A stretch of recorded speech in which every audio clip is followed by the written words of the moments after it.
અઠવાડિયાનું packing કરી દેવાનું છે. અઠવાડિયું રહીને આવું છે આ વખત તો. અલ્યા પિયર જવાની તૈયારીઓ થઈ દે લાગે હો. હા થઈ ગઈ તૈયારીઓ.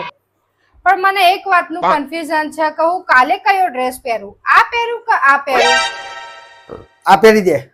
પણ આનો કલર સારો નહીં લાગતો. હા તો ભાઈ આ પહેરી દે. ડિઝાઇન આની સારી છે, જો આ કેટલું સરસ છે આમ. અલ્યા તો પછી એ પહેરી દે ને તો સારી હોય તો. તમે તો હરખું કહેતા જ નહીં. આ એક કહો ના એક કહો, એક કહો તો ખબર પડે.